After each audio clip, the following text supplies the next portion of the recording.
Or sana hindi na lang ako yung desisyon ko kasi nagpabigla-bigla ako. Sana hindi ko na lang iniwan yung anak ko kasi may maganda naman akong trabaho doon kahit papano. And so on and so forth. We have different stories. Amen? We have different stories.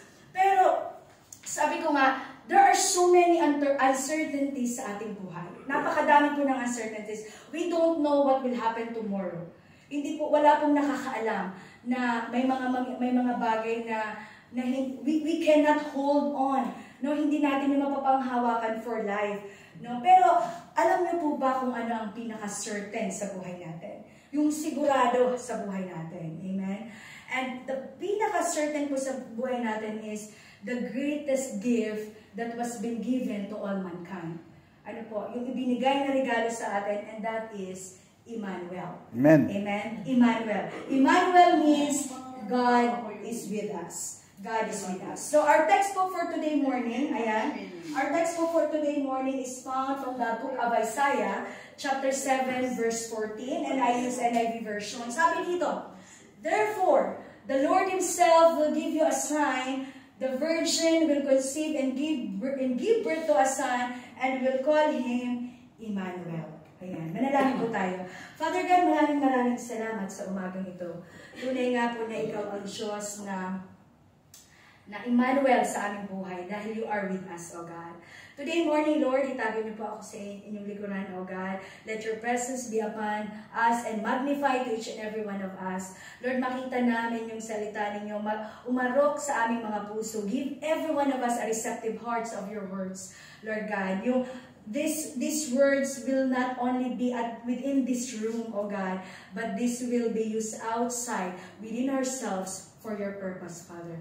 Lord, we entrust this day to You, O God. Salamat sa inyong mga salita. Anoint us, anoint me, Lord, with your Holy Spirit sa umagang ito.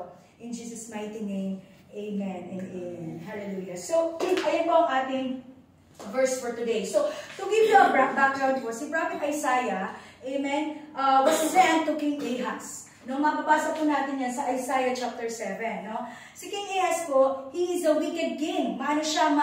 Ano ba Tagalog ng wicked? Masama siyang hari, no?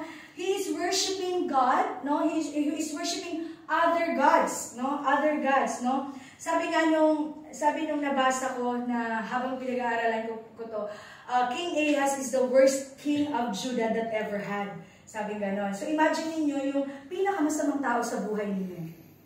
Di ba lahat tayo naka-experience noon? Yung pinakamasamang tao sa buhay natin. Amen. So, kasi po that time, no, si King Rezin, king of Syria, and Pekah, the king of Israel, they make alliance, nag-connive sila against, to wage a war against Judah. No, itong dalawang king ng Syria at saka Israel, nagsama sila para doon labanan yung teritoryo ni King Ahaz. O, di ba may mga ganun tayo sa ating buhay? Yung isang kumari natin, tsaka yung isang kumari natin, nag-connivance, and kayo ay pinag-chismis sa iba. Amen. Di ba, nakaka-relate tayo mga Pilipino, mahilig mga marites and mga marisol, no? May mga ganun. So, ito po yung nangyayari na ayan, no, sa likod merong nakaka-relate. Amen, amen. And then, however po, no, hindi naging successful yung pag-atake nila because si King Ahaz, dahil na masyado siyang ungodly, amen, nakikunag siya ngayon sa King of Assyria. Ang King of Assyria po, isa siyang malakas, so doon siya, kumbaga kumuha siya ng kakampi galing kay King Assyria. Ang pangalan niya po is Tiglath-Pileser. Ano po?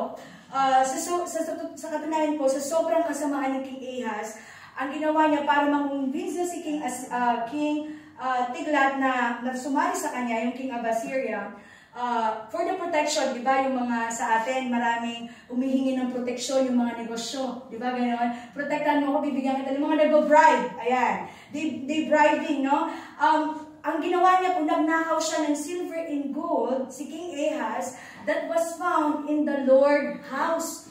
Kumuha siya, nagnakaw siya doon. Ano po, para lang may kakampi, to win his favor and protection. So, Well, so nakikita natin dito parang napaka-relative naman ito kasi meron tayong may mga King Ahaz sa buhay natin. Meron tayong mga tao na talagang hate na hate tayo. Amen? May mga tao na talagang pinagtutulungan tayo. Ano po? At minsan naman tayo, bilang tayo ay nagiging apektado, kumukuha tayo ng tulong sa iba na yung pala makaka-worsen sa sitwasyon. Amen? Naranasan niyo po yun. Ako po I experienced that, no? Pero sa kabila ng kanyang fear and uncertainties ni King Ahaz, kasi makikita natin dito may fear and uncertainties siya, ano po?